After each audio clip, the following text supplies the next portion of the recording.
everybody, and welcome to another episode of Our Gaming Fanfare. My name is Tyler. This is Christian. And we are from Ludosonics. So, let's go ahead and get started. Today's episode is going to be covering one of my favorite games of all time, and definitely one of my favorite soundtracks of all time. Final Fantasy VIII by the great Nobuo Uematsu. You want to talk about the game first and just things we liked about it? Yeah, that's always a good place to start. Because I'm just as passionate about this game as well. I'm glad because there's a lot of hate for this game, unfortunately. In terms of like experimental ways of doing things, I know like the first time I played through this game, it was just constantly pressing the GF button over and over again, and like all I was using was the summons to kill everything. Oh, okay. Because I thought that's all you could do. And then when I finally learned how to increase stats using magic, the junctioning system. Yeah, that's is that complicated. But once you learn it, it's incredibly intuitive. It feels right. Yeah, I will admit though, like I need to actually play this game correctly because the first time I played it, I had a guide that was all about maximizing output. So it was about running from all the battles and just drawing everything you can, and then junctioning the best spells to each stat. So you were extraordinarily overpowered and incredibly underleveled. So by the time I beat the game, I was like level 7. And it was kind of cool, but I never played it, I think, the way that it was intended to be played, because it's got a leveling system where you level up and the enemies level up with you, but you kind of balance that out by junctioning different spells. And the cool thing, and also the shit thing, depending on your perspective, is the ease at which you can break the game and the battle system. And it was cool playing it that way. I think that's but fine. I never gave it a proper playthrough. That's fine for me because I'll be honest. I'm one of those guys that when I'm playing a Final Fantasy game, I'm there for the story. Yeah. And sometimes when I get these random battles, I'm like, no, just tell me what happens next to the story. I just need to know. Right. And so becoming overpowered and just kind of like flying through things felt right. It was like that made it fun, and I could continue through the story, and it still felt challenging at times. And because of those things, it didn't make me neglect anything like side quests or anything. I felt like I wanted to do everything still. Yeah, exactly. And I liked it because when other games gave me a lot of trouble as far as, boss battles and made me stress out and kind of get angry at the game, like Final Fantasy IX did quite a bit. And because of that, I don't remember much about that game. But Final Fantasy VIII, like that game to me, is one of those games that have really solidified itself in my memory in both music, art style, gameplay, story, everything about that game, right? Whereas like Final Fantasy IX, which is the most recent Final Fantasy I've beaten, with the exception of 15. 10? What? Shouldn't that be 10? What, most recent game I beat? Yeah.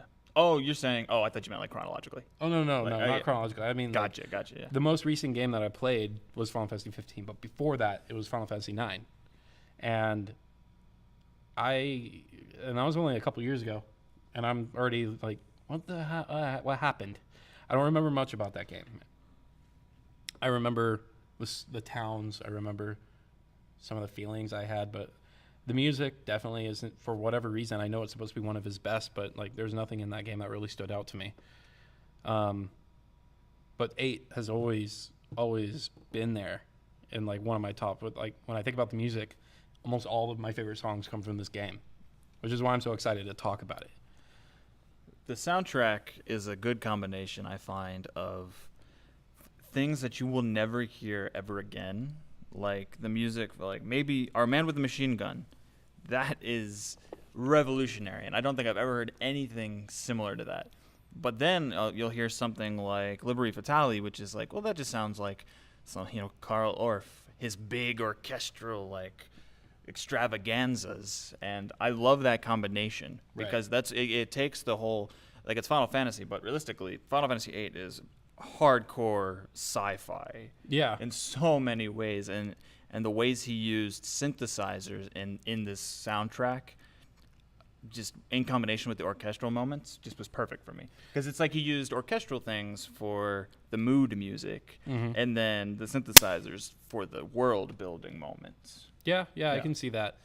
The music is definitely pretty intense when you compare it in context with the rest of the music in the game, like you said, because you'll get songs like Balam Garden, which are very kind of ethereal feeling. Mm-hmm. Yeah. And then you get all these other ones like Love Grows, or even like Eyes on Me. Eyes on Me, yeah, which is just gorgeous. And I can't wait to talk about that song. There's a lot to cover with that and other songs in that kind of vein, like Waltz for the Moon.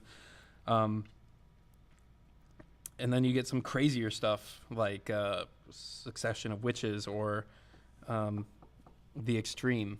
Mm-hmm. Another thing that's going to be nice about this podcast is I think we have completely separate ideas of what our favorite pieces are. Maybe. Yeah. We'll see.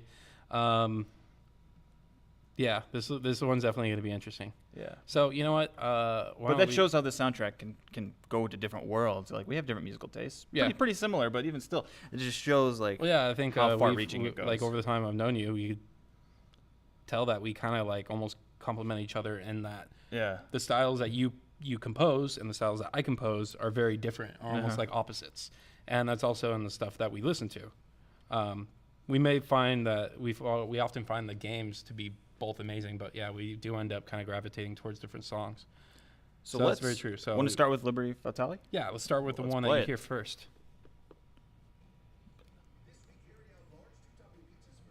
With ads that you'll have to cut out. If only we had ad blocker on phones. I know. So again, here. Oh, go for it. Oh no, I was just mouthing along. And for anyone who doesn't know, this piece was used for in the Olympics like a decade ago for a synchronized swimming moment. And just listen to it, and you can hear how acrobatic the music is. Yeah. You see, to think about like the strings going. Yeah. Those moments, like I can visualize swimmers synchronizing to that. Yeah. It just feels right. Plus, there's also the part that, as far as I know, this is the only song that's actually orchestral in the game. Everything else is the typical synthesized stuff that you get in, say, Final Fantasy VII. You mean like recorded orchestra? Yeah. Actually recorded orchestra. But yeah, this one is actually a live recorded orchestra played by humans and sung by humans. Or if not, that's pretty impressive. Yeah, and I mean, like, there's other songs that have like Pithos Lusek, Pithos Vinosek, and one of the other ones that has the same thing. I think it was Succession of the Witches. Those are actually sung by humans too. But this is the big one. This is the big one that's you're introduced to these characters, to this world in the opening cinematic. And oh boy, man, there is no other opening cinematic in a video game that gets me as pumped as this one. Yeah, and how it leads to that battle between Squall and Cypher. Yeah. That's awesome. And actually, when first blood I ever saw in a video game. Oh yeah. On the cheek. Yeah, I was just like, whoa. I know. Like, this is hard. The funny thing is, this is a piece that I always go back to when I explain why I want to be a video game composer. It was because this is the first piece of music in a video game that made me realize how important music was to video games. And when I was transferring to UCR, I used that in my report or statement of purpose. Statement of purpose. Yeah. Oh, wow. I use this as my example of like this is what made me want to be a video game composer, because Nobuo Uematsu is the reason that I wanted to make video game music. He's actually the reason I wanted to make video games at first, and loved music in video games. But yeah.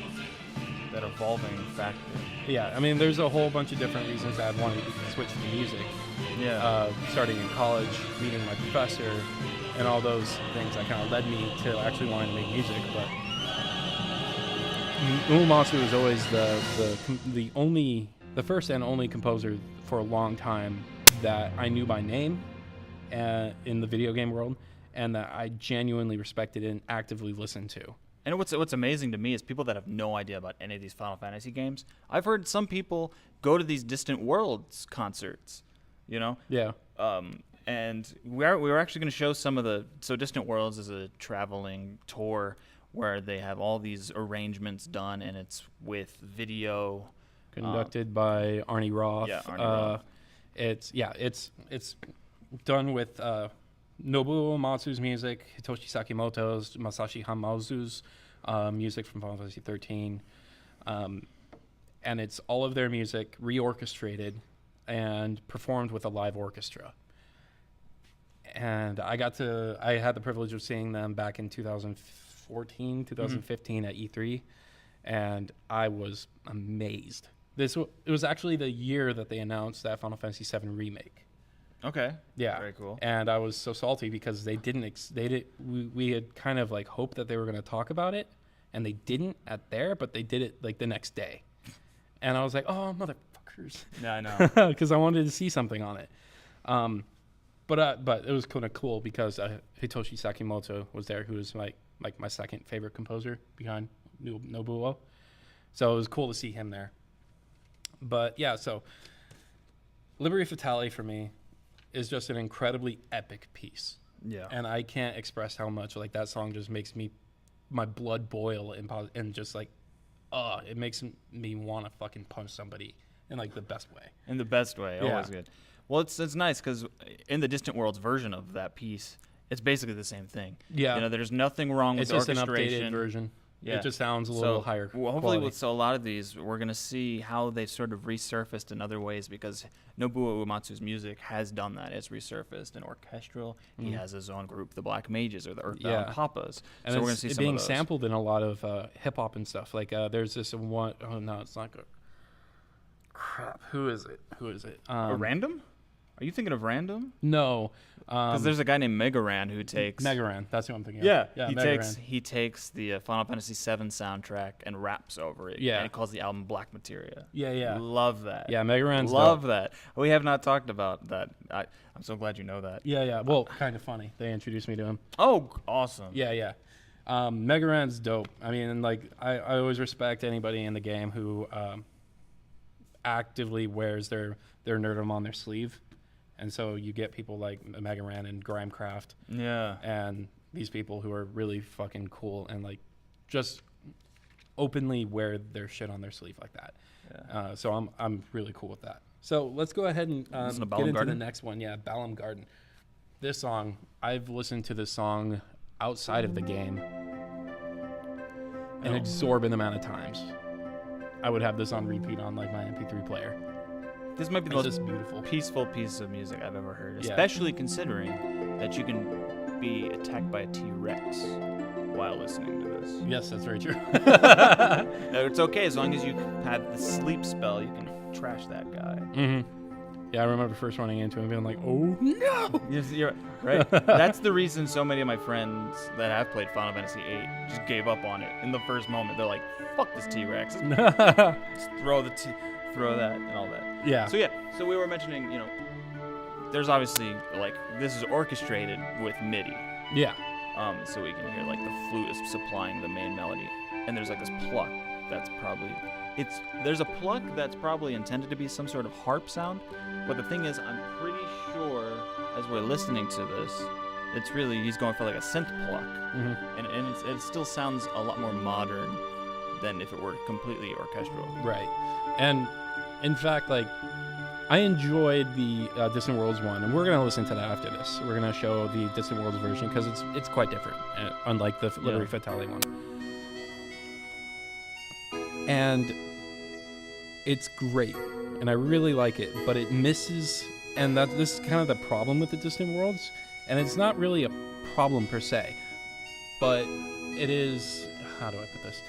It's missing some of the feeling that you get with the original one. Because the original one, the MIDI really does make it what it is. And it makes it as beautiful and as amazing as it is. The Distant Worlds version almost modernizes it to a detriment to the original. This is my problem with most of the Distant Worlds things, is that this is realistically a chamber setting. There's some strings in there, but there's not many. Mm-hmm. There's just a few instruments, and the concept of Distant Worlds is that they're like forcing it to be this large orchestral concept. And to me, some pieces of music just should not be an orchestra. Yeah. I know a lot of people disagree with me on that fact, but some pieces of music should not be an orchestra. No, I agree. There are a lot of pieces that maybe it just deserves to be a string quartet. But on that note of maybe like getting a cover for a string quartet, recently, and I'm glad they started doing this, they've started, instead of just Distant Worlds, they have a chamber concert that goes around. I have not heard this. In the same sort of way, where instead of getting the whole orchestral big happening, some pieces we want to hear them in a chamber setting. So So this not only gives orchestral musicians the ability to do some more soloistic moments in their music, but it allows some of this music to be in the smaller textures that they really should have been in to begin with. Yeah. Yeah. You know, and this kind of brings up a debate that we were having a little while ago, that we were talking about the Final Fantasy VII remake. And one of the big questions that we have about the music of that is whether or not they're going to keep the music as is. Are they going to fully orchestrate it? Or are they going to do kind of a mixture of the both, where they're going to have like live performances that more replicate the original sound, or modernized MIDI or something like that? Because when I think about songs like, for example, if they were going to do the same for Final Fantasy VIII, you have a song like Breezy, which is acoustic guitar, but it's MIDI version. It's a MIDI version of acoustic guitar. And if they were going to update it for like a modern game, would they orchestrate it and take the melody and put it into an orchestra, or would they just get a guy to perform acoustic guitar? And this is a question that we're about to listen to the Balam Garden version of Distant Worlds. Distant Worlds version of Balam Garden. But this is, there's some bad news that's popped up recently. That's actually like hopefully not, but a question. As of now, it's just kind of bad news. Hopefully it will stay, and it will just get better from here. We knew that Nobuo Uematsu was supposed to work on Final Fantasy VII and sort of be in the behind the scenes, but he's not retired. He's taking a break from work because of health problems. And from what I've been reading lately, it seems like the original press release is fatigue. But usually fatigue in Japanese, in like the Japanese world, is kind of a euphemism for something a little more serious. Yeah. And so there's speculation that this is like a bad illness. But I've also heard from other sources that Nobuo has talked about that he's had a persistent illness that's been affecting him for years. And so I don't know the story. I just hope that he's okay and that everything works out, because I don't know how I will handle anything like that happening. The way people cried when John Lennon died, that's pretty much how this will be for a lot of gamers. Yeah, because I mean, like, Nobuo Uematsu was the introduction of video game music to a lot of people, and he is the grandfather of video game music. He is the guy who made it an art rather than just a filler. Yeah, he's the only reason you're here talking. He's the only reason I'm here talking. I mean, that's entirely true. Yeah, there are many video game composers that I love, but it wouldn't have happened if I haven't heard, if I never heard of Nobuo. So, and if it weren't for him, we wouldn't have the music of Danny Baranowski, probably. Yeah. For Super Meat Boy. So it's like this family tree basically that just keeps spreading. And then, so his music was a huge influence to me, and I just wish him and his family the best. So all best wishes to that. Yeah. So let's listen to the Balam Garden version of this guy. And so you can hear. Sorry, it's a little quiet from the YouTube video on my phone, which is why I'm looking at my phone, by the way. Well, it's going into the mixing board, so maybe it'll be fine. Yeah, you can bring it up now. Yeah. You can already hear with the orchestral, they have to be relaxed already. Yeah. Like, they can't use the entire orchestra for this beginning moment. And the horns. The nature of the orchestral of the orchestra means that a lot of the reverb is lost of the original piece. Sure. The original piece had a lot of, maybe reverb isn't the right word, but it has a sort of echo to it, like a feeling. God damn, I can't explain this. There is a certain feeling when listening to that piece, the original piece, that is lost in here because it's too clean, because it's orchestral. And it's almost like, when he was going for the music, he was trying to make used that reverb as a way to make this place seem big. Yeah. This is a gigantic school. If you like see someone up there, you'd be like, "Hey, what's going on?" And then your voice would be echoing like crazy. Yeah. Yeah. And the beautiful studio recording just sucks it out. Maybe if you hear it live, it'd be a little different. But But I think that's just inherently the nature of the orchestra. Yeah, that's so true. And that's not necessarily a negative, you know. I mean, like, listening to this on its own, in its own merit, it's a beautiful piece. But if you imagine putting this into the game in the stead of the original piece, it falls a little flat. Like there's another problem with some of these examples and in making them come to the orchestral world. And the problem seems to be, for me, that these pieces of music are loops naturally. So, but as a concert, you can't just do loops unless you go to a Hans Zimmer concert. I don't know the reference. It's okay.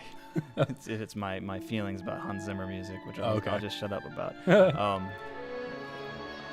And you can't. They have to find these new ways of creating a complex piece of music that actually has an ending. Yeah. So then the question is, like, where does it end? Because I feel like so much of the music, and like you hear this is entirely new material. Yeah.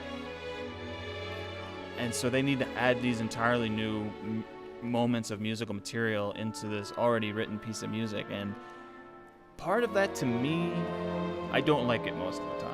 There are some times where it's like that feels like it was a nice elaboration on Nobuo Uematsu, but that sounds nothing like Nobuo Uematsu. No, it doesn't. It doesn't. So we're just like kind of, it's Arnie Roth, and I'm not saying it's bad. It's just it's not cohesive. Yeah, I might not even go that far. I think it works, and I think it works very well. It's just not the same. Yeah. And once again, that's not inherently bad, And but when you be. are so attached to the original, any deviation is almost like a personal attack. Yeah. But again, it's also that switch between non-linear to linear. Yeah. A concert has to end at some point. Yeah. A video game, and these video games typically, they never end. Yeah. And, So- I think they did a fantastic job with what they had and what they did. I love these albums. I listen to them all the time. Yeah, of course. But I have to change something in my mind where it's like, okay, I'm not listening to the game Final Fantasy VIII. I am listening to Distant Worlds, and it is an interpretation of the original piece that I love. So let me hear this reorchestration, interpretation of it. And so it's nice for me to hear a different version of it. But like I said, it's different, and sometimes different can be great, and sometimes different can be a little jarring. Yeah. But I'm mostly a fan of these But pieces. speaking of jarring, this is an interesting one. It popped in my mind, this thing I found back then. I don't know if you know about this. There's a... and it's back. And I love this moment. This orchestra moment. But no, there's a version. Yeah. piece of music, or there's an album that they did where they made Nobuo Uematsu's music like concertos, and made it like academic art music. And they took his themes and did variations on it and exploded these things. And they did it on the themes from Final Fantasy VI, 7, and 10. You should check this out. And anyone listening should check this out, because you hear they made it perfect. And I don't remember what it was called. It's on Spotify. I know that.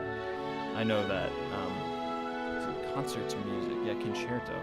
It's an interesting piece of music. Yeah, this is it. Yeah, this is like symphonic thing. Not that Symphonic Odysseys? Yeah, that might be that one. Okay, Symphonic Odysseys. Let's find out. I'll know it when I see it. No, that's not right. Nope, that's not it. Okay, let's That's more Arnie Roth. Piano Concerto? Is that right? Yeah, that thing, whatever this is called. All right, well, let's Yes, see. I think they call it Final Symphony, because that was, the most cliche name they could figure out. London Symphony Orchestra. And so, like, the first, they do a piano concerto based on the music of Final Fantasy X. And so the first... So Final Symphony is local. London Symphony Orchestra, Final Symphony seems to be what it is. That's like an entire thing we could just talk about. So let's, go ahead and check that out. I'm definitely going to check it out because that sounds really cool. Yeah, it's an interesting thing. Yeah. So the next thing on our list, you want to go to Bluefields? Bluefields. This is my favorite overworld map theme of any Final Fantasy game, which is saying a lot because they're all really good. Yeah. But this one, I would genuinely leave it on and just sit there and listen to this. It's different. I mean, how many songs like this start out with pizzicato, like strings like this? And then whatever the hell that is. Yeah, exactly. And just with that little noise right there, he's establishing that this is a combination between, and this is sort of the little hidden thing that I saw about Final Fantasy VIII's music compared to its narrative. You have all this orchestral music being combined with all of this synthesized music, and that really is telling about the story of Final Fantasy VIII. The entire story about Final Fantasy VIII is man versus machine. Yeah. I feel like, right? Yeah. And in ways, and they're like there all these wars happening. It's like one of these few Final Fantasy games where you just see tanks everywhere. Yeah, it's this very strange story of mix of fantasy and sci-fi. You have, I mean, even in their weapons, it's a goddamn gun blade. It's a sword with a gun hilt, and when you stab, you can pull the trigger and cause an explosion. And yeah, it's just the weapons are all weird. You'll be fighting machines all the time, and yeah, there's this. It's a definitely, and then you have the Balam Garden and all the gardens, which are sky ships. They're like airships. Yeah, they're airships. They can just Pull out up of the and ground. yeah. So it's like this. They're very weird. So yeah, the kind of meshing between the two styles of music, well, kind of befits that. And there's this whole, I feel like the whole game is a lot about dichotomies, because then you even get the dichotomy between Squall and Laguna, yeah, where these characters exist, and for some reason they're connected in some way. And there's these dichotomies where these people are connected to everyone in the same way, in some way, and we need to figure out how. Mm-hmm. And there is a connection, and that's what I love about this music, is finding this connection there. Yeah, and in the game when you actually do go to the place, and you're like, holy shit, this is where Laguna was. So, like that town. Mm-hmm. Yeah. Maybe this is what Breezy's from. No, you said no. Breezy was like from the first Balam city. Town. Yeah, Balam Town. So it's yeah. It's coming back to me now. There we go. I remember now. So this song holds a special place in my heart because back at my first college, I had to take piano courses, and this was my first foray into a piece that wasn't assigned by my professor. So I studied how to play this on piano, and the piano was a mediocre little electronic piano, but it had an acoustic guitar sound effect on it that sounded almost like this. So yeah. Probably learning how to play this. Honestly. But it was, I love this song. It's fun to play. So you really love the Final Fantasy VIII soundtrack. I really love the Final Fantasy IX soundtrack. And it's so funny. You can see parallels. Like, this is hands down a JRPG. And no matter what you do, JRPGs have a system that they always follow. Mm-hmm. This is the first village that you visit. Pretty much every game you go to, the first village you visit, there's acoustic guitar in there, right?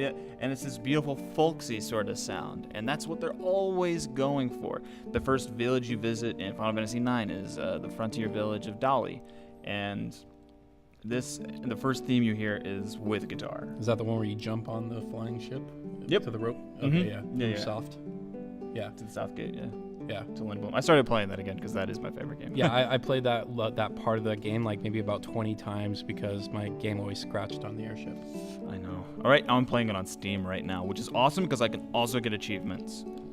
Which means all the dumb shit that I would do. True, but you back can also in the get day. Trophies on the Final Fantasy IV or on the PlayStation 4 Oh, version. I'll play it on there too. Don't you worry. I'll platinum everywhere.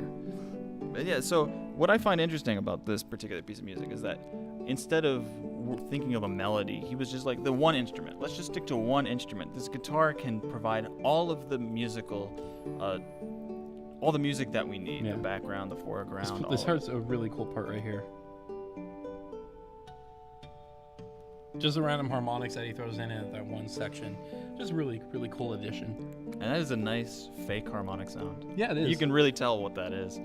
Yeah. You know what would be funny? If it comes out that this is actually like a performance of acoustic guitar. Like a... Never. I don't think... There was... Because, for those of you that are maybe interested in this sort of world, you know, there's only so much storage space that was on these CDs, so they had to avoid they had to mostly avoid live recorded music, and Most stick of these and games, stick to record. Or basically, the music that you usually hear is being performed in real time. The cool thing, so the PlayStation marked the beginning of disc-oriented games, which allowed them to use a lot of space. So whereas the NES and SNES had the allowed space of kilobytes, essentially, is how much space that thing could hold. The discs on the PlayStation disc could hold about, I think it's like 500 megabytes a piece or something like that. Not much. Yeah. But that's an incredible advancement. So games like Final Fantasy VII and VIII, which were 3 to 4 discs, were almost like 2-3 gigabyte games. And a lot of that space went to music and sound. And because there's so much. I mean, each of these games have almost 100 tracks each. Yeah, every soundtrack's like a 4-hour-long soundtrack. Yeah, and it's glorious. I love it. But I know. It's crazy. So, yeah, but he was putting I'm talking 4 hours of music every year. Yeah. And like every release, yeah. A good amount of gold on each soundtrack, which is crazy. Because, you know, they can't all be singers, as they say on that Primus album. But also want to go jump into Don't Be Afraid. Let's get some battle music going. Yeah. Let's do it. Again, my favorite battle theme from Final Fantasy. Yeah, this is pretty amazing. I love this one. Conquer it with the new 2019 what's up, Joshua Sorento Tree? with available fully active all-wheel drive. Yeah. If it surprises you, I'm going to be cutting out the ads. And again, it's all orchestral. No question about it. There's those chimes he loves to death. Yeah. And so, this it's entirely possible. This is the first piece of music I ever heard in 5/4 time. Yeah. And what's awesome about that is that it doesn't sound disjunct. Nope. But the pace of it, the bum, bum, bum, bum, bum, bum, bum, bum, really adds this kind of like tension. Yeah. Driving force and tension. Because it's go, stop, go, stop. And it kind of creates this unusual tension that you don't get in a typical 4/4 time. Because rather than it just being a constant, just go, you have this like jitteriness to it that adds this suspense to the player. And then plus you have the strings constantly going. Yeah, he's really laying down that rhythm, so that there's no question about what you need to be feeling that accent. Yeah, it just makes sense. I've always loved this one. Oh, I'll be right back. I need to plug my phone. Plug it in. Oh, I will be right back. It's not gonna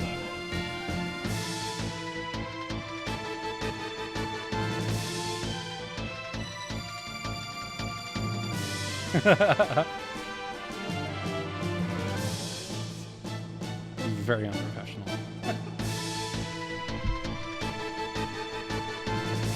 Plug this in. Oh, okay. Sir. All right. Yeah, I guess going through YouTube can be quite. Yeah, of course. If I actually plug it in, there we go. Cool. Yes. Science. So this is not my favorite battle music. My favorite battle music is the boss music, which I feel like almost anyone that knows Final Fantasy should know this track. So, Force Your Way. I like it. It's not my favorite, but I do like it. Like I said, this one's my favorite. It's just the first time you hear Force Your Way. Maybe it's the nostalgia of just grabbing Ifrit. Yeah. The form of this piece of music is immaculate, if you ask me. Yeah, it's got that classic Final Fantasy keyboard sound in the back.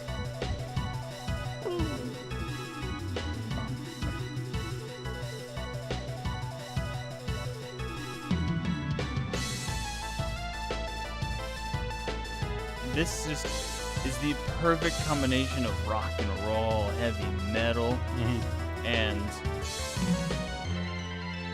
synthesizer, and like every single moment he gets to next.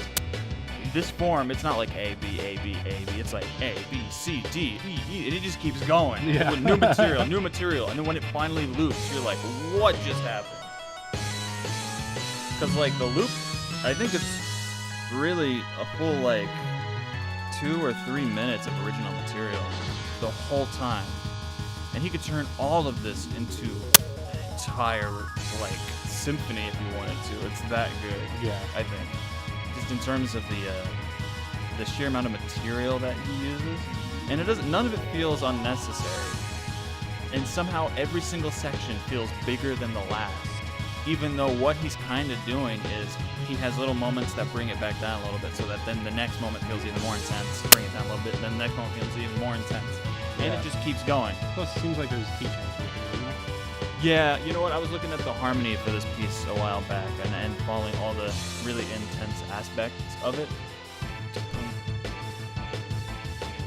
Because if there was a key change, there was something there that changed, and it just made it a little bit more tense too. But also, when I listen to the drum part here, this drum part is like my main inspiration, where it doesn't follow that typical rock feel. He's really thinking about like all the syncopation of the kick and the snare all together.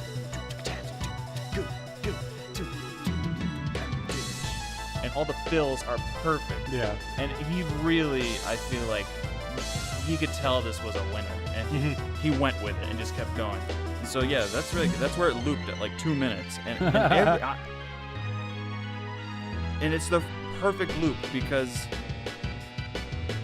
in a typical boss battle in this game, that's not like one of the main boss battles. It could take maybe 10 minutes. So you hear that 5 times, doesn't get old. It does not get old. And I was going to play for us the Black Mages version of this, but I don't think I need to. Okay. I think I'll do that for Maybe I'm a Lion, though, because I love that tune. Yeah. Speaking of which, What do you want to move to next? Because I have a different list, sort of. True. I think we should just maybe stick with what you got going on, because I have a lot of filler in here. So let's go to one of the coolest songs in the game. If I can spell it right. Fiskerman's. I'm playing too much. That's not exactly the one I was thinking of. Wilson Fiskerman's Horizon. But I'm cool with this one too. Okay. Yeah, this one is easily one of my favorite songs in gaming. Here's another example of one that we're going to show the Discworld version and how it differs. But this is also a perfect example of a piece of music that should not be as good as it is. Yeah. This is for Fisherman's Horizon. So this music starts playing.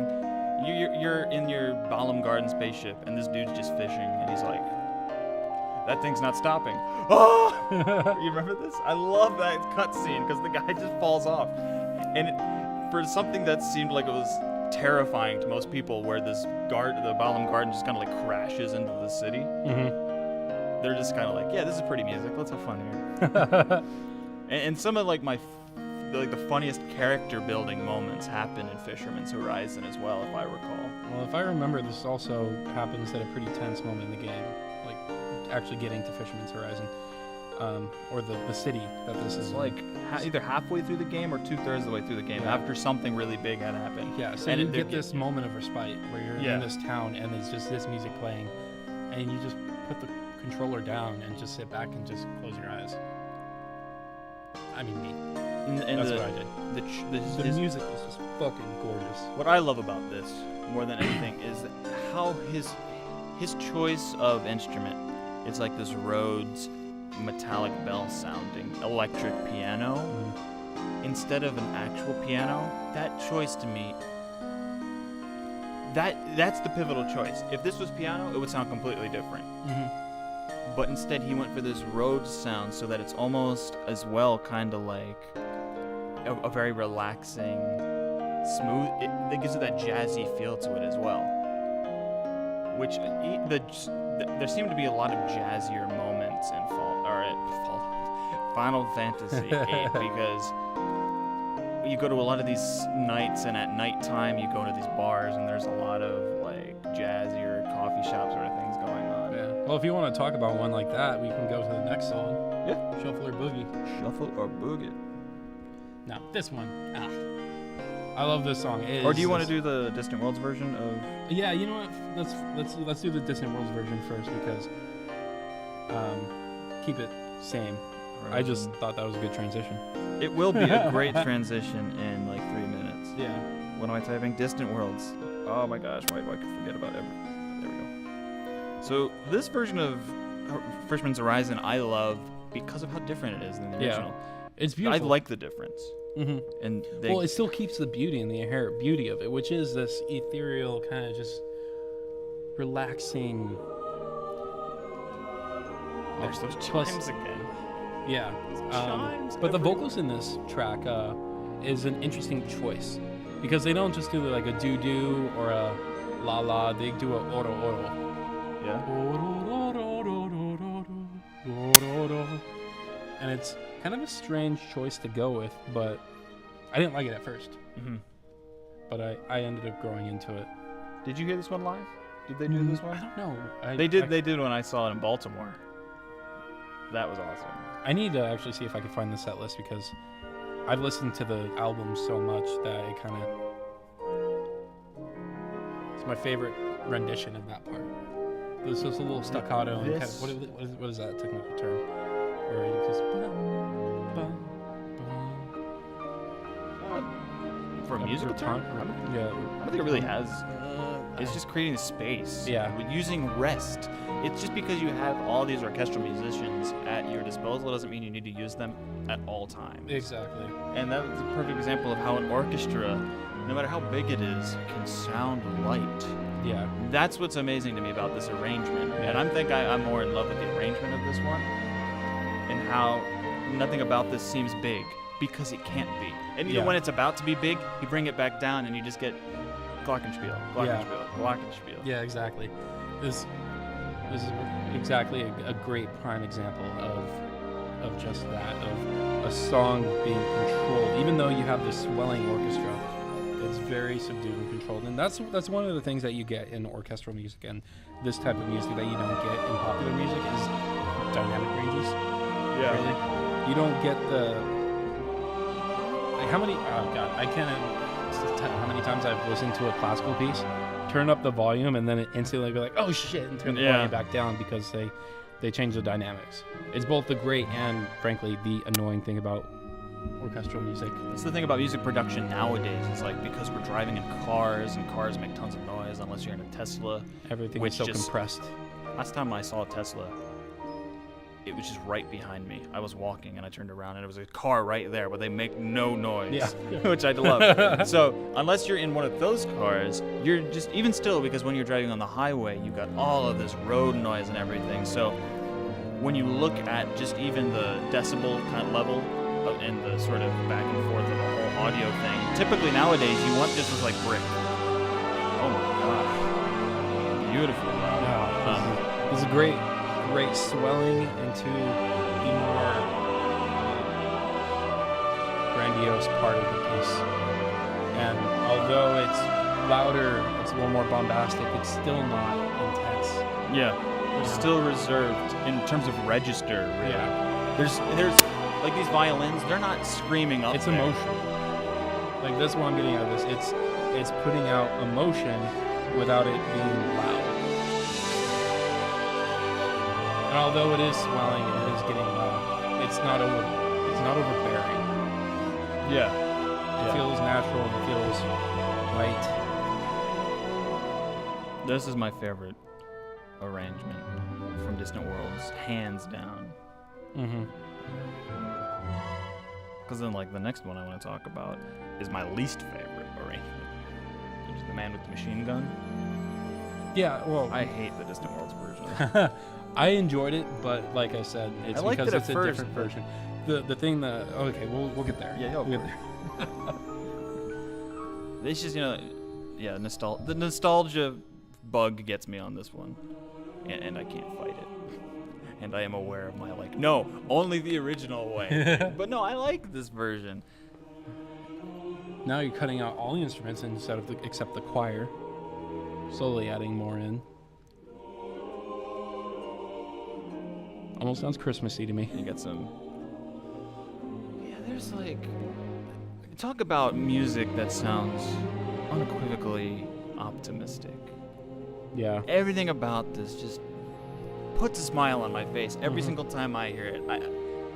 It's hard for music to do that for me because I just don't find music to always be that emotional because it's not really supposed to be all the time. Yeah, there's this. Oh my god. Yeah. No matter what version. And you know what? Maybe it wasn't originally meant to be emotional, but with the attached memories of the game, it becomes emotional. Yeah. Because this piece. I mean, this is another example of one of those pieces where I had it on repeat on my not even iPod. Before then, I used just some random.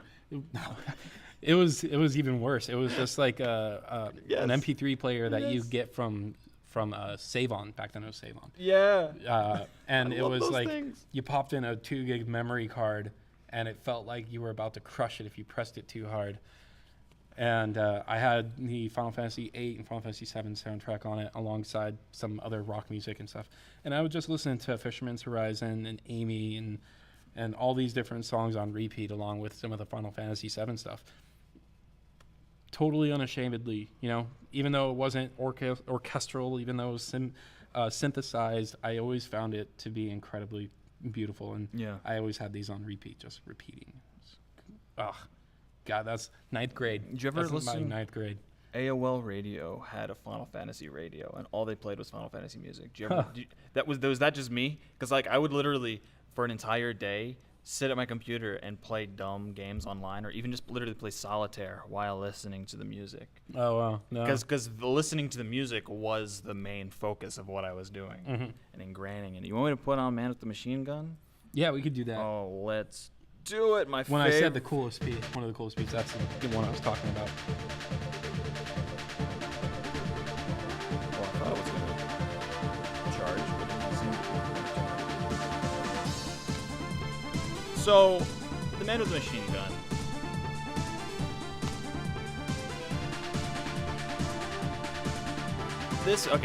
Sorry, I just had this nostalgic moment. The first time you hear this, because the first time you hear Man with the Machine Gun, you're with characters you've never even seen before, but all of a sudden when you're playing as them. Yeah, you're playing as them, you're battling as them, and all of a sudden, this is the most badass thing going on ever. Yeah, this was such. I mean, if you just remember what Don't Be Afraid sounded like, that was just kind of a traditional battle music that I love it, but it's traditional battle music for Final Fantasy. This is very unlike any battle music from the series. Yep. And it's just strange because it's like a new character.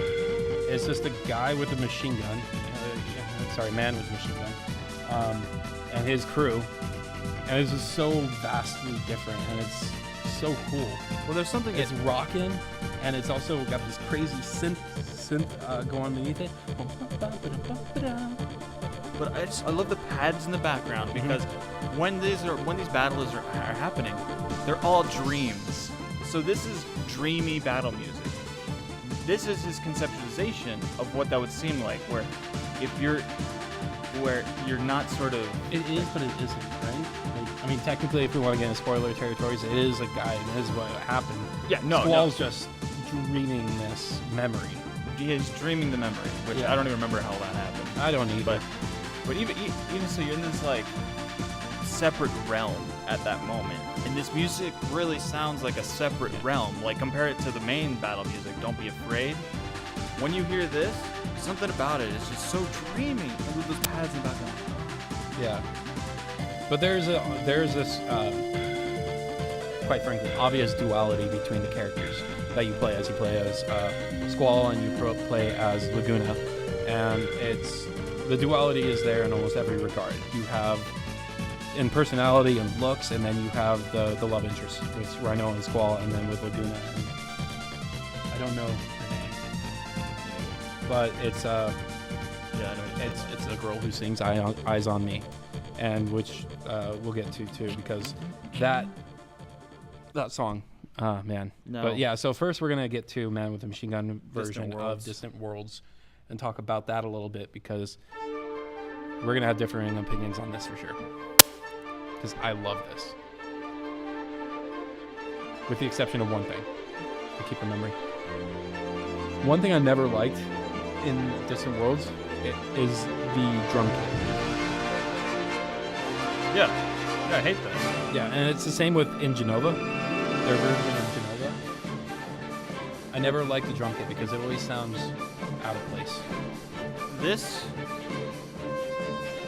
What they're feeling here, where it's just 4 on the floor, kind of, I don't think that's orchestrated the way it could be to be the best that it can be.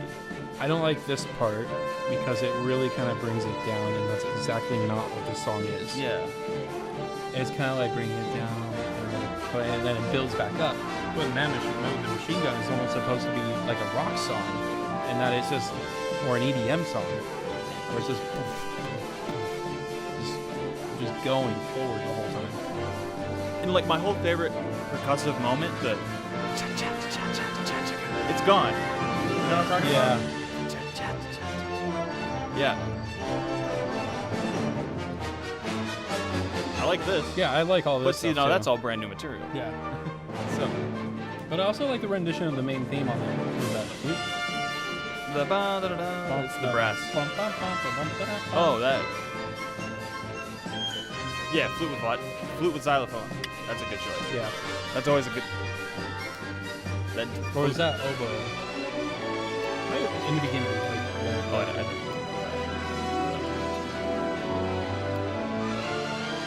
But yeah, so this counterpoint is very nice right here. But this is the good moment where they're not trying to do the 1 and 2, and they're not worried about the rhythm. If they just went for this big, voluptuous thing, honestly, the rhythm of the drum kit and a lot of that takes away from the big sound. And I don't know why. It's because it's not properly mic'd. Yeah. Like, I think that's the Try, big. at least. Yeah,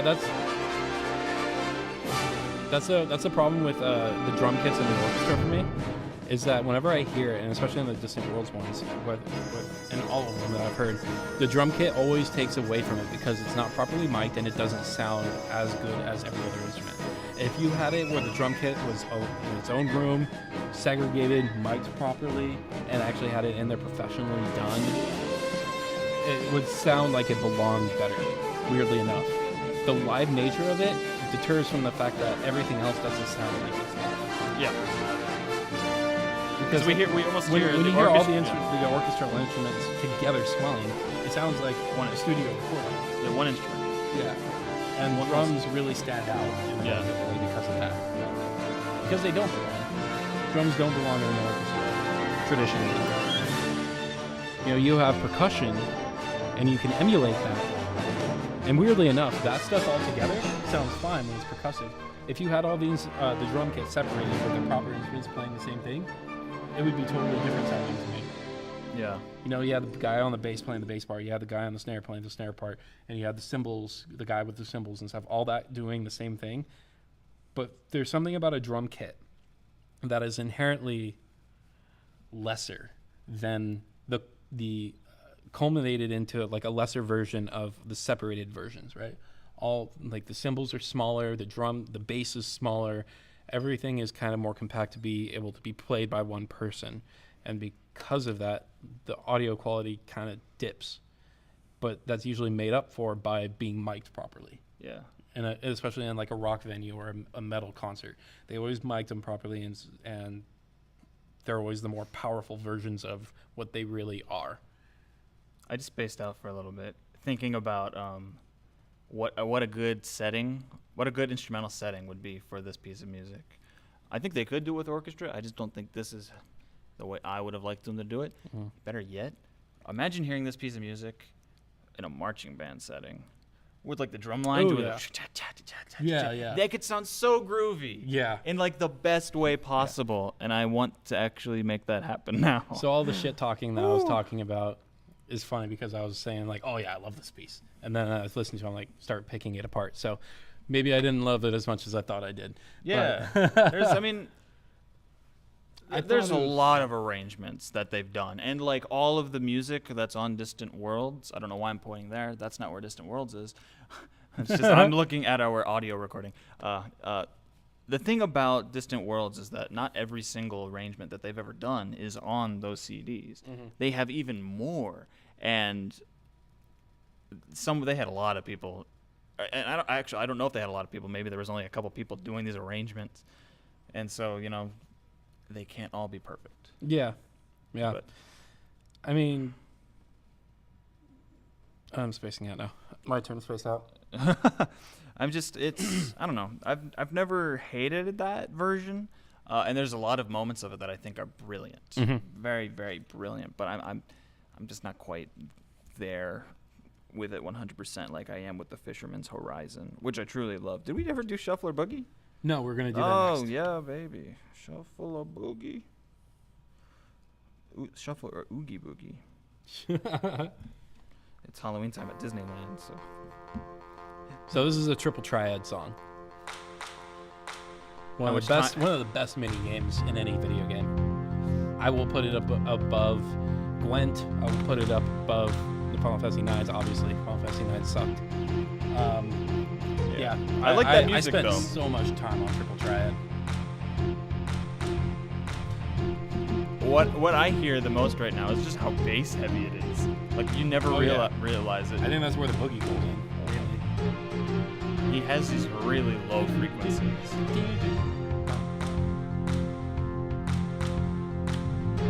It's just a fun song. It is incredibly Plus, fun. when you have that weird springy down song starting out, Yeah. it really sets the tone of, hey, we're playing a fun little mini game. That chromatic line is so fun. It can just keep going forever, which is so nice about that. And yeah, it's a simple little piece of music because that's it. That's the loop right there. Yeah, exactly. But that's for the nature of triple triad, because like you can get through one of those in like a couple minutes, right? Or that's the hope. Yeah. And they go by really fast. So you just need this music to push you forward. Right. There's an app, a Final Fantasy app or something. I can't remember what it was, but it was essentially an app from Final Fantasy that has all of like the main mini games in like an app, and Triple Triad was one of them. So you can play Triple Triad on your phone. Full disclosure, my favorite, and this will actually lead to the next one I'm going to bring up. Full disclosure, my favorite thing about most Final Fantasy games may make me a weirdo, but I'm obsessed with everything that's Chocobo related in all of these games. Then you must love Final Fantasy 15 because there's a lot of Chocobo love in that game. Yes, and thank God for that. Prompto's your boy, huh? Yeah, exactly. Everything Chocobo related. So that's why in like Final Fantasy IX, the main mini game in that was Chocobo Hot and Cold. Oh yeah, I hated that so much. Why? You could find all the super weapons by digging things up in the world map, and it was so good. It was so boring. I hated that shit. God, there was nothing more I wanted to do than skip that crap. It was just such a boring mini game for me. No. It's okay. Because it was like part of it was forced on you. It was like when you wanted to get, wasn't it when you wanted it, or around the time you got who's this Kate Sith guy? That's 7. 7? That's Final Fantasy No, 7. no, not Kate Sith. The Final Fantasy 9 version of Kate Sith. Quina? Yeah, Oh, the dude in the marsh? Yeah, I think it was somewhere around that. It was the first time that I did that thing. Dude, and I did not like that game. Final Fantasy IX's mini games were not great. That was the one thing I definitely remembered. I'm crushing you right now. I know. Such a polarized view. My entire childhood was spent digging up special treats from my Chocobo. And now you hate it. But I will say my favorite Chocobo theme of all the variations. I actually enjoyed Chocobo breeding and that whole thing in Final Fantasy VII, though.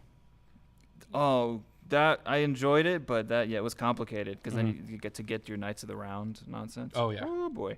So, mods to Chocobo. Love this version. Now, what I will say, though, that's one of my favorite things musically about this game is about not just this game, I mean, like Final Fantasy in general, is just what is this next Chocobo thing going to be? You know? Yeah. Anticipating what the next variation is going to be. And you're like, he's run out of versions.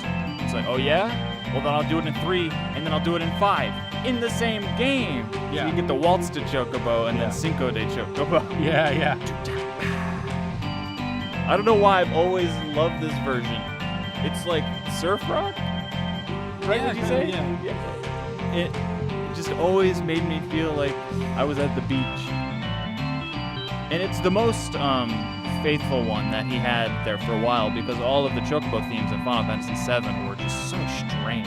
Yeah. Not strange, but like in an amazing way. They were all incredibly experimental. And I guess you just had more flexibility with the PlayStation's sound hardware. Yeah. Now that he jumped a generation, he was like, all of these things I've wanted to do. But like, so this is just one version. You know, the one in Final Fantasy IX is it's all about ukulele de Chocobo.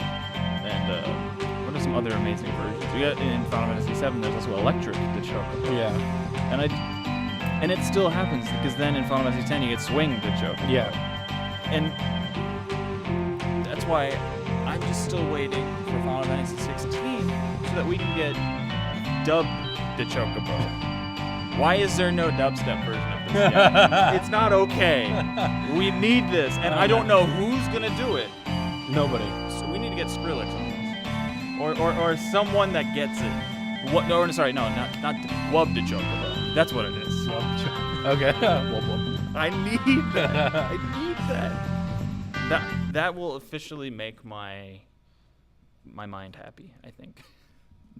I'm sorry. That's Dude, you know what? I love the Chocobo man, themes. you know, if he comes back and he goes back in the game after he gets over this whole thing, I open the next version. They have a metal de Chocobo that's done by Black Mages.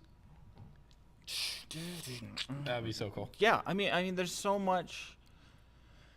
There's so many versions still that we have yet to hear, and it's Yeah. because every single Final Fantasy game, and this is what I love about it, is a different world. Yeah, and you know, he set some precedents with his music that each composer that fills his shoes continues in his legacy, right? They all have their own version of the Final Fantasy melody. The Prelude. The prelude, yeah, the prelude. Final Fantasy 15, Yokoshima Mora did that with creating and helping. Actually, it was more Florence and the Machine than Yokoshima Mora, but they have their version of that was awesome. yeah, that one, which included the prelude underneath Stand By Me with Florence and the Machine. Fantastic version of both of those, including the prelude and Stand By Me, which I've always loved that song, and I thought Florence and the Machine did a great version with that. But yeah, there's that, and then also the Chocobo theme. Final Fantasy 12 continued that. Final Fantasy 13 continued the Chocobo theme, and Final Fantasy 15 did as well.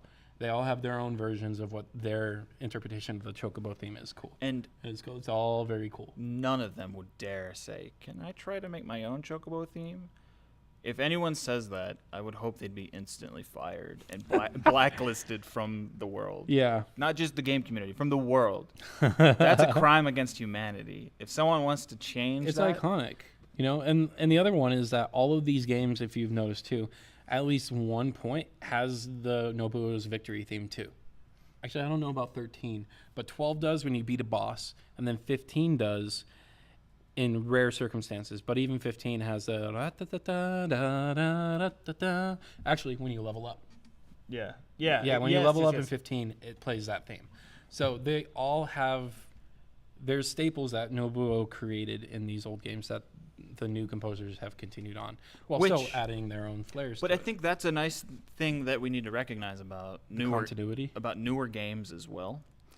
Because the same thing happened with Legend of Zelda. You know, Koji Kondo wasn't involved with that soundtrack, but his music, like the Song of Storms or Epona's song, those can all be heard by that one bird that has the accordion. Oh yeah.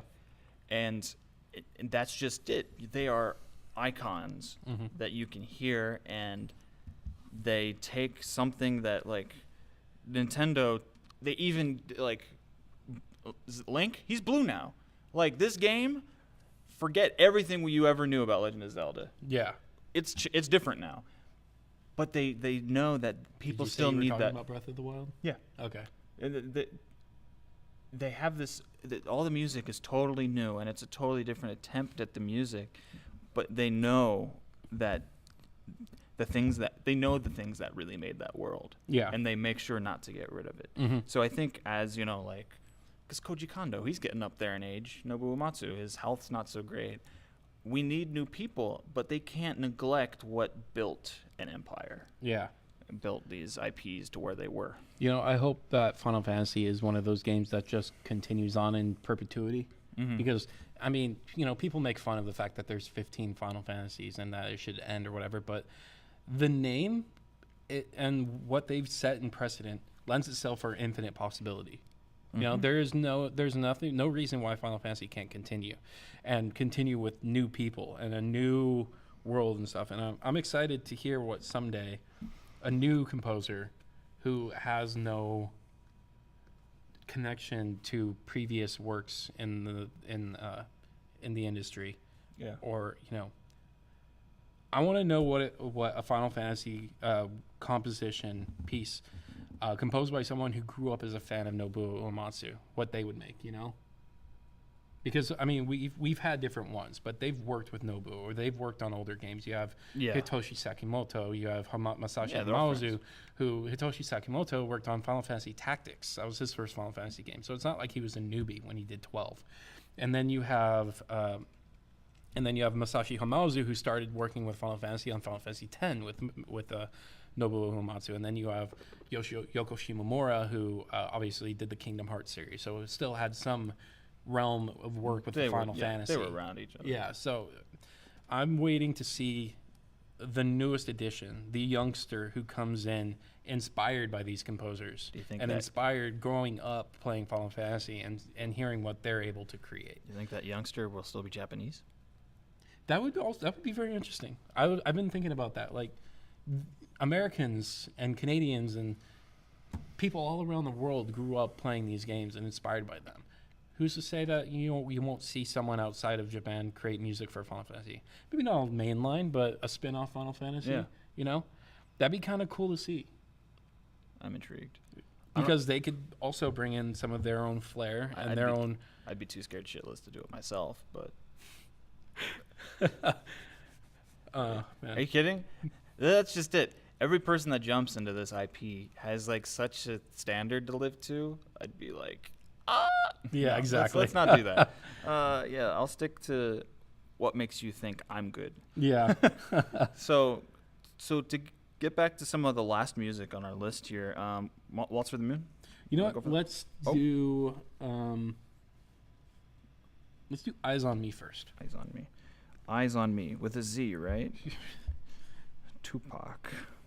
Eyes on Fire? That's not what I clicked. Silly goose. All right, so Eyes on Me is a very beautiful story of that just always amazed me and felt very melancholic to me. Yes. And it's just so, God, it's gorgeous. If you don't know, it's pretty easy to tell with the lyrics, but it's just this guy who, it's Laguna, who is basically fallen for this girl who's always playing at this bar, and kind of always felt like he was never have a chance with her. And then ironically, she makes this song, which is basically like saying like the same thing from her perspective. And it's just a very beautiful love song of someone who's kind of afraid to say what they feel. And unfortunately, the story doesn't really have a happy ending for them, as far as I remember. I think I just remember them like in that old city, or that like futuristic as shit city, and just being super confused as to what was going on. Yeah. That whole third disc. I remember being thoroughly saddened by the end of the story, because it didn't work out. Like, he got married to somebody else. It just like the relationship didn't happen. But this is a relationship that is duality of rhinos and squalls. But the song is beautiful, and the melody is taken and used in multiple songs. And one of them is the next song we're going to cover, which is Waltz for the Moon, which we don't need to go to right now. We can listen to this. But Waltz for the Moon is the connecting factor between Squall and Laguna. And this really solidifies the connection between the two characters. We'll get there when we play it. You know, so let's just go ahead and talk about it. So the melody used here in Eyes on Me is used in the Waltz on the Moon. And Waltz for the Moon is used in the beginning of the game when Rinoa and Squall meet and dance at that party. And it really does solidify the connection between Laguna and her. I can't believe I don't know her name, but Laguna and the character singing this song, and Squall and Rinoa. And yeah, this is such a beautiful song. Rain? Yeah. Or is that the wife that not with? Or it ends up where? This chibi version of him, right? That's hilarious. All Sam and adorable. Hair goals. Such hair goals with that. Oh my god. Performed by Ada Wong. She did a great job on this piece. Just her voice sounds incredible. And let's not forget that this was an award-winning song. Like, this was a record-breaking song too. Yeah, it's Julie. That's Yeah. It's all coming back to you. Some fun facts about this. This was an award-winning song. It actually won like a Japanese Grammy or something similar to that. Yeah. And it was also, I think, one of the longest-lasting chart toppers in Japan too, at the time, where it stayed on the top of the charts for a long time. Like, people loved this song, and it got popular even outside of the gaming world. Because listen to it; it's a fucking great song. It's beautiful. My main problem with Final Fantasy VIII as a game is who the fuck came up with these names? You've got Laguna, Squall, Quistis, right? Yeah. And then Zack. No, sorry, that's Final Fantasy VII. No, but then here you just have Julia. And then it's just like you just ran out of creativity for this one person. Well, okay, so That really frustrates the shit out of me. yeah. Oh wait, they were related? Her and Renault? Oh, maybe. They had the same last name. Okay, so Laguna. Layers we never even realized. Maybe we did. Okay, so Laguna. Oh, Laguna. Isn't that like a puddle or something like that? What, Laguna? Yeah. Oh, well, because I mean, Squall is a cloud, right? It's which is kind of the fun of the name. Right? It's a type of cloud, which is obviously from Final Fantasy VII. That's why they went with that naming convention of Squall. But yeah, I'm learning. Julia Hartley. That's the same last. And her mother? How did you get? Wait, how did I get through the entire game and not know that was the mother? Did you know this?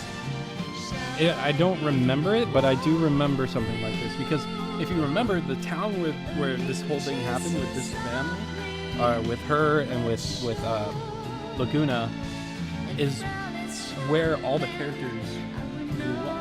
Mm-hmm. Yeah, Like, they were all together in like that. I don't know if it was an orphanage or if they just lived there. It was that orphanage with the witch. Yeah, but like that's where they all grew up. So that's where the connection between all these characters comes from.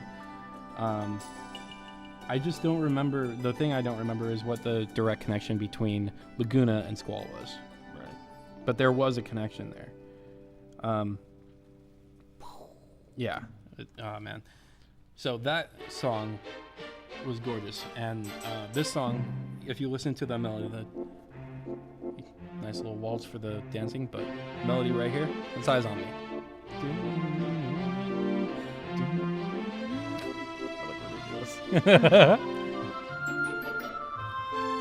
I love this orchestration because it really reminds me of Dragon Quest. It's so much exactly like Dragon Quest.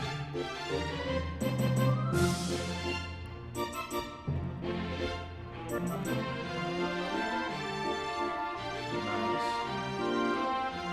My mind is just blown with this realization that Julia is Renoa's mother. Yeah, that's crazy.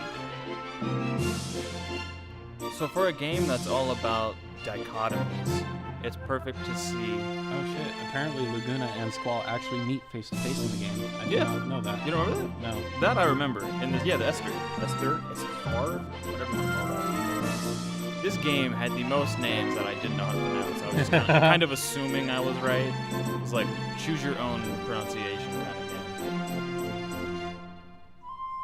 Very nice. Yeah, so there's another song that uses this. I think it's the ending theme, if I'm correct, that uses the Eyes on Me theme. Which one? I think it's just the Final Fantasy VIII ending theme.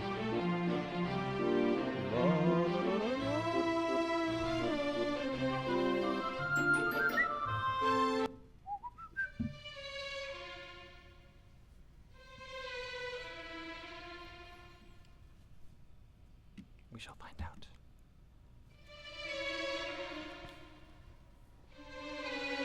This doesn't sound like it.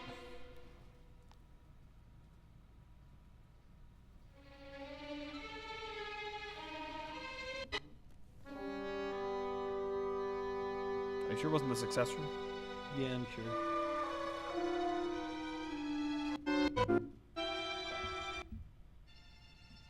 I don't think this is the ending theme. No? I got something called part 2 right here. Which was? Is this what you think of?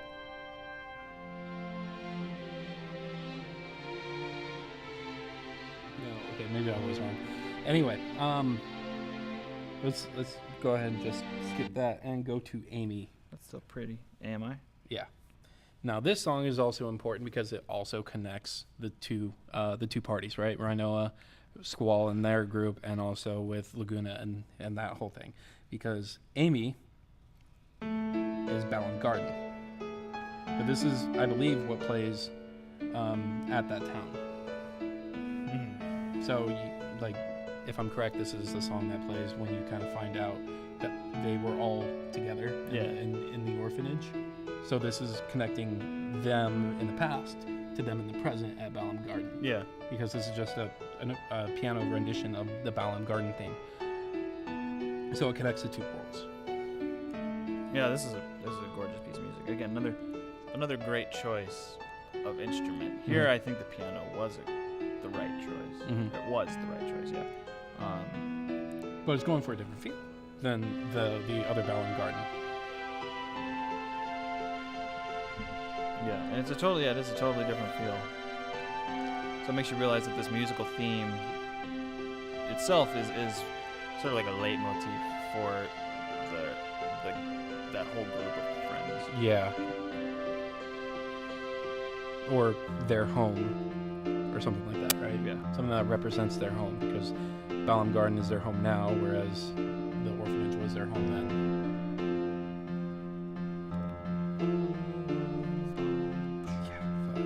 Love it. There's a lot of very dark harmonies in this game that sound happy, and I love that. I don't know what other way to explain it without getting into incredibly complex harmonic functions, but the way he just transitions from chord to chord is incredibly unique. Also, her name was right there. How did we...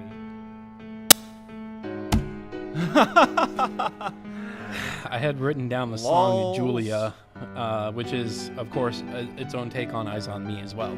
So that's another song. That's the song I was thinking of. Like, what other song uses Eyes on Me? It's Julia. Makes sense. Yeah. I don't think we do. Eyes on Me, Waltz for the Moon, and Julia all use that theme. So where do we want to head after this one? We could, why don't we go to the Overture? The Overture, yes. Remind me about the Overture. I can't place it. I just know the song. It has this is some. so long. I need to jump back into this one.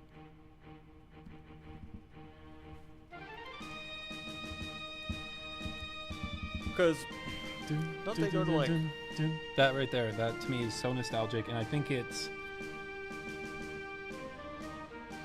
okay. Thethos Lucet, or sorry, what is it? Liberi Fatali Start is the song you hear when you start a new game, right? This is what plays during the opening credits before you hit the main menu. When you turn on the game and it's got that opening credits video. Yeah. It's not Liberi Fatali. It's this. Okay. That's why I always remember it. It's an interesting.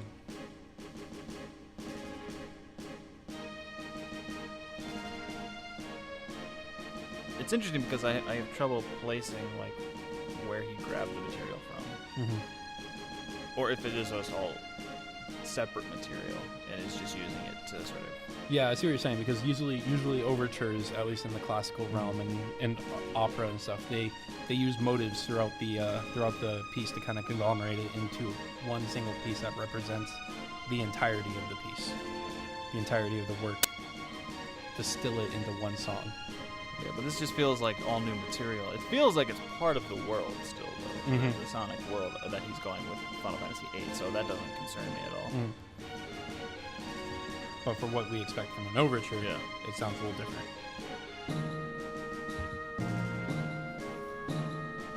And it's both happy and dark, just going back and forth Yeah. the whole time. So you're uneasy the whole time you listen to it, as you should be. This is a very unnerving game. All right, so I think we're gonna do 2 more songs here. We're gonna go. Let's see. We're gonna do Fragments of Memories. Okay. I also want to do Maybe I'm a Lion. Okay, 3 more songs. Do Fragments first? Yeah, Fragments of Memories, which I will remember as soon as I hear. Yeah, it's just another one of those sweet, example of just sweetness. Yeah. The only instrument used in this, if I recall, is just this sort of music box sounding thing, because he's recalling memories from. This is when they're having the flashbacks, right? Probably. Yeah, I'm assuming this is when they're having the flashbacks. To be quite honest, I haven't played this game in like 10 years. Yeah, so. me neither. So we're both kind of like thinking, but I'm pretty sure this takes place, when they're thinking back to the orphanage with the main villain lady, who was also not a bad person but was like corrupted. Yeah. Yeah. So The one who stabs Squall on the first disc, like with an ice sickle, and kills him, and everything else that happens afterwards is a figment of his imagination. You hear that like conspiracy theory? I find all those conspiracy theories bullshit because They are. I want to believe. What, you just want to just destroy a story? Yeah. I mean, what the fuck is that? It's like, The Simpsons, or what was it? It's like the Rugrats. The Rugrats one. Yeah, Oh my God. yeah, where they're all just a figments Of Angelica's imagination, and that the reason they're twins is because the mom had an abortion and they didn't know the gender, so she created twins. It's so fucking wrong in so many ways. And Tommy was born stillborn, which is why Stu is always tinkering and trying to make toys for his son that never was. Jesus. I like to People are enjoy fucked things at face value, personally. That's me. I don't need to. Or the big one that Ash is in a coma from Pokemon. Yeah. After being electrocuted. It's okay. That makes sense to me. The way Pikachu acts in that the whole time, he's just a little turd. Yeah. So what do you do? This is just a nice little, pretty little piece. We'll go ahead and go with Maybe I'm a Lion. Maybe I'm a Lion. So we're gonna do a couple of versions of this. We're gonna do the original version, then we're gonna do the Dark Mages version. Black Mages. Fuck ever.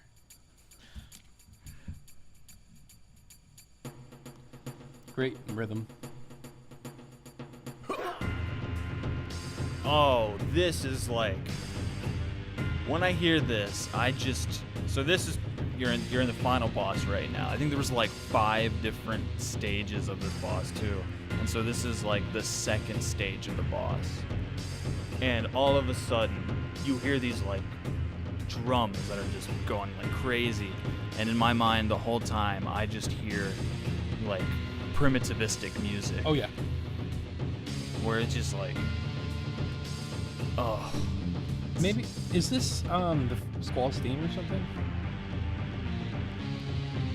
I've always felt like, yeah. So the concept "Maybe I'm a Lion" is sort of about how like they each seem to have their own sort of like spirit, in a sense, if I recall, beyond like the summons that you can get. And I always felt like, in terms of the summons that you can get in these games, there's a hidden one like inside of him. I've always felt like this like hidden like Well, I think it is because warrior lion just ready to be unleashed.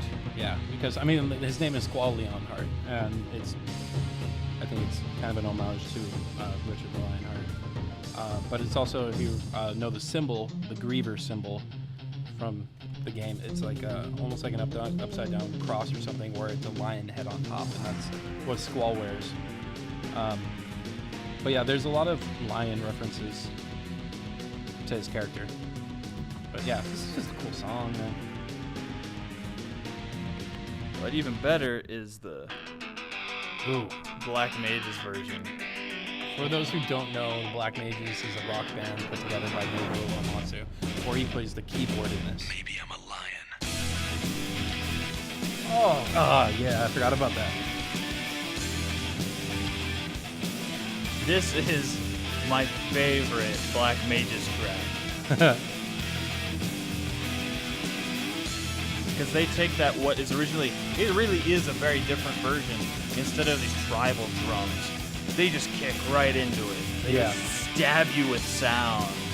And, oh, God. So good.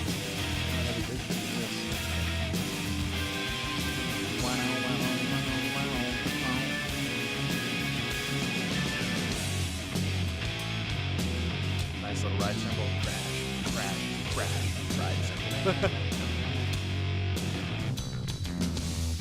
Yeah, so this group is comprised of other video game composers. Yeah.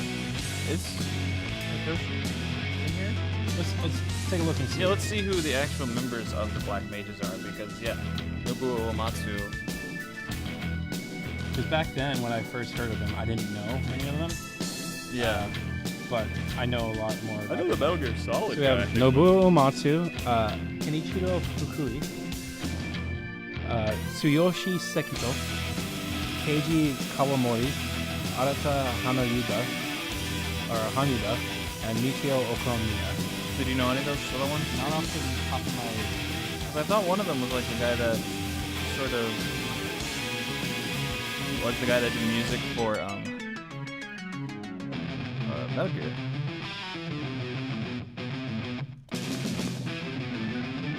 Let's see. Very cool. So he's gotten some things going on. So this guy, Kenichiro Fukui, is known for his work on Front Mission 5, Lord of Akana, and he did the Revenant Wings. He was a ranger for Revenant Wings, and also Looks like he's done a lot of arrangement work. So yeah, he, Final Fantasy XII. he was a sort of he was definitely a musician that was around Advent Nobuo. Children. Tsuyoshi, Metal Gear 2, Solid Snake. It's great to see this like split their biography split in terms of composition and arrangement, because it shows that is as equal of an important job. You know, and I feel like so often orchestrators in the business or in the film business don't get the credit they deserve. Right. And it's usually all going to all the credit So goes to this guy, Tsuyoshi Sekito, also did a lot of arrangements for and on the PlayStation 1. So Final Fantasy Origins and Chronicles,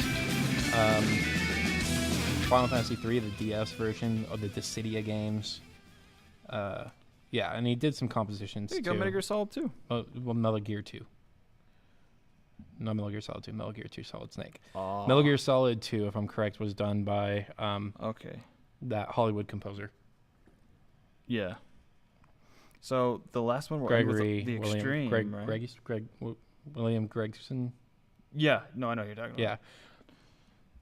Yeah. So shall we? What is that? Cut that out. All right, and then which one? The Extreme? Is that what the Extreme. Yeah, I think we're gonna wrap up on the Extreme. This one is, I believe, the final battle theme, and it is essentially a medley of a lot of important songs that happen throughout the game,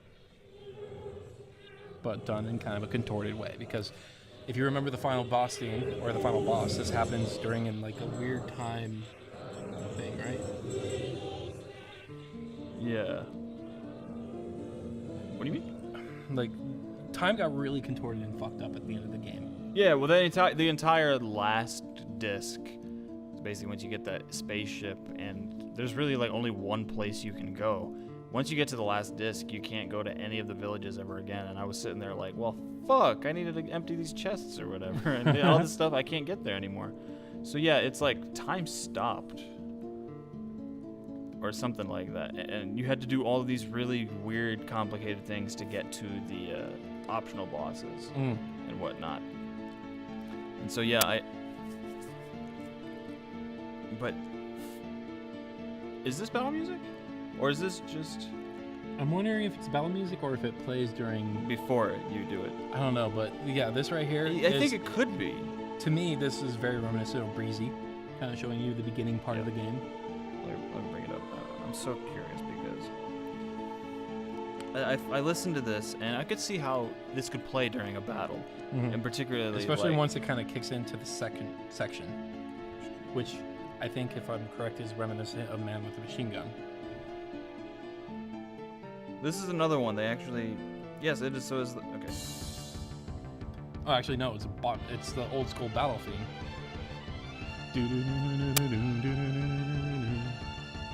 Additionally, the intro to many of the older battle themes of the Final Fantasy series can be heard after the tranquil intro ends. What just happened? It turned off. I'm sorry, guys. Let's turn it back on. Yeah. That sort of ostinato is very crucial. Yeah. I mean, they had that all the way through Final Fantasy VI. Every game through that had started the battle theme with... Yeah, this is the final battle. Final battle with Ultimecia. Ultimecia, that's her name, yeah. Of course, how could you forget that? She has Ultima, which, you have to grab so that you can put it on your magic stat, so that you can just like kill everything instantly with magic. Yeah, how does that work? With flare. Is it a physical thing? What? Like, here, I'm just gonna fucking put the magic right here. Oh, how they... I No, like it's to just imagine a Bioshock thing. Oh, yeah. Because at least the materia kind of makes sense. Not really, but it kind of did, Here's a little ball, you put it into your sword, and now you can summon Bahamut. Yeah. Because that's how it works. But yeah, this is, like... I like this because it does transition to different sections. And it's not your traditional piece. Yeah. But it's nice and intense. And he borrows from himself, which is totally fine if you ask me, because you're playing off the nostalgia, and just making. I'm trying to remember if it was you or if it was a YouTube video I saw that was talking about whether or not you can plagiarize from yourself. Oh no, it was a YouTube video from a guy who does a video on anime called Mother's Basement. Yeah, but he did this video on whether or not you can plagiarize your own work. Anyway, yeah. So that's just an interesting little conversation.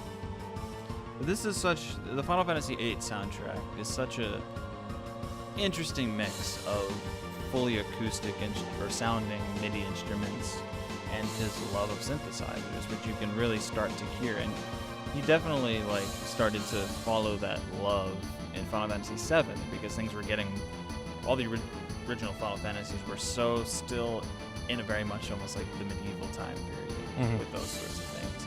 So 7 and 8 really kind of just sit there among themselves, as well as 10, saying okay, well this is science fiction now, so things need to be synth heavier. But he's maintaining all of these textures and put this beautiful soundtrack together. Yeah. That and there are certain pieces that I don't love to listen by themselves, but that's how it is with every game. Well, yeah, but when I hear it with what's going on, everything was perfect. Right. I thought, yeah. No, I mean, that's the thing about game music and film music is that even with like Persona 5, when I went through looking for the songs to pick out for Persona 5, there was a lot that I was just like, no, there's nothing I could say about this, nothing I could say about this. But when the context of playing the game, it was always dope. So I mean, that's just how it is. A lot of the music tends to kind of be filler because it needs to be, Mm-hmm. but it's there to fill out what it needs to, and it does. So I mean, like, that's just the beast of having 100 pieces. You know, if you have 100 pieces in a game, you're probably only gonna have 30 that are amazing. Yeah. You know? And that's still pretty fucking awesome, Yeah. considering how fast he had to write like these 3 soundtracks from 7 to 9 to 10. Like they all happened within like a 5-year range. I Well, think. wasn't 9 and 10 announced on the same day? Probably. I think I remember that, and they came out 2000 and 2001 respectively. So yeah, Yeah, 2 completely different. And so now they've sort of got moved Which, of closer course, is to why- a tectonic rate of these games coming out. But yeah. Here's hoping that they kind of scale back on Final Fantasy 16 and bring it back to, like, I was thinking, how cool would it be if for 16 they just went and said, like, you know what, let's do an Octopath Traveler version of Final Fantasy. Make 16 sprite based, like high def HD sprite based game. they'll never do that. No, they never will. They'll just go bigger. I just give me another turn-based game. That's all I ask. Yeah. No, they've relegated the turn-based to all the spin-off games. Yeah, or games in the realm of, Octopath or Bravely. Yeah, that's what I mean. Yeah. Like, you got Octopath, you got Bravely, you have the other Tokyo RPG games like I Am Setsuna, who kind of take up that mantle, while Final Fantasy kind of goes in its own direction. Well, I'm glad we finally got to talk about Final Fantasy. Yeah, me too. Which we've always been able to talk about it, but we Yeah, just but I mean, felt the actually urge just to- going Yeah. deep into it. So, what do you want to do next time? Oh, that's a good one. I'm trying to think. Okay. Mass Effect. I've only played the first one. That's fine. You don't really need to play the other ones. I'd suggest maybe listening to the soundtracks. Okay. But I own the other 2. yeah. Yeah. Mass Effect Trilogy has some of the best sci-fi music I have ever heard. Yeah, I own the original soundtrack. Yeah. So I definitely know it. It's fantastic. So I'm totally in for talking about Mass that one. Effect, getting BioWare in here. I like it. Yeah. Topical with Anthem coming out soon. Or too. Or. Halo. Yes. All right. Scratch Mass Effect. We'll do that again another time. Halo. We're going to talk about Halo. Marty O'Donnell. Marty O'Donnell. We're going to talk about all the Halos. Anything that we want to talk about. And it doesn't necessarily need to be Marty O'Donnell, because Halo 2 had a lot of external stuff that I want to talk and about. that game too. is my life. Yeah. Or was my life in middle school. Like, I want to talk about Incubus. I want to talk about the stuff they did with it. I want to talk about Breaking Benjamin. I want to talk about Pull Me Away. And Steve Vai. Steve Vai. Yeah. Oh, man. Okay, so we're going to talk about the Halo games. I like that. Yeah, that's a Yeah. great idea. Yeah. All right, cool. Sounds good. So, once again, I'm Tyler, I'm Christian. and we are with Ludosonics. This is our gaming fanfare, and we'll see you in the next 5 months, I'm sure. Peace. By the rate we're going. Later, guys.